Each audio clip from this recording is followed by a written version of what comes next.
আজ ধান বতে যে সাপে তারা খাবো ভাবতে পারি না বন্ধুরা। আর এই সাপটা আমাদের গ্রাম বাংলায় ঢোড়া সাপ নামে পরিচিত। আর তোমরা কেউ যদি ভালো নামটা জানো তো প্লিজ কমেন্টে জানাবে। তো চলো ব্লগটা শুরু করা যাক। আজ সকাল সকাল আমার 3 চাকাটা নিয়ে ধান মনার জন্য চললাম। আর সঙ্গে আছে আমার একটা পাড়ার দাদা। তারপর বন্ধু চলে এলাম যেখানে ধান গালা জড়ো করা আছে আমার 3 চাকাটা নিয়ে। আর এখানে মোট 208 তারি ধান আছে। দেখা যাক সব ধানগুলো আজকে বই শেষ করতে পারি নাকি।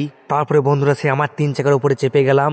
আর দাদা রেডি হচ্ছে আমাকে ধানগুলো ধরিয়ে ধরিয়ে দেবে। তারপর আমার 3 চাকার উপর ধানগুলো চাপিয়ে নিলাম। আর টলির উপরে চেপে বন্ধুরা ভিউটা সেই লেভেলে লাগছে। চলো তোমাদেরকে দেখাই সেই সবুজ শ্যামল গ্রামের সোনার ফসল, কৃষকের ঘাম এবং কৃষকের সৃষ্টি, গ্রামের প্রকৃতি ইত্যাদি ইত্যাদি। গ্রাম মানে বন্ধুরা আলাদা একটা অনুভূতি। তারপরে বন্ধুরা ধান গানিয়ে চলে এলাম আমাদের বাড়িতে। আর আমি আর ওই পাড়া দাদা মিলে ধানগুলো সব নামাচ্ছি গাড়ি থেকে। ধানগুলো নামিয়ে চলে এলাম আবার মাঠে এসে চাটি করে তারপর মুড়ি খেয়ে নিচ্ছি আমরা। মুড়ি খাওয়ার পর আবার ধানগুলো সেই টলির মধ্যে আবার চাপিয়ে নিলাম। আর আজকে টোটাল বন্ধুরা 60 টলি ধান হয়েছিল।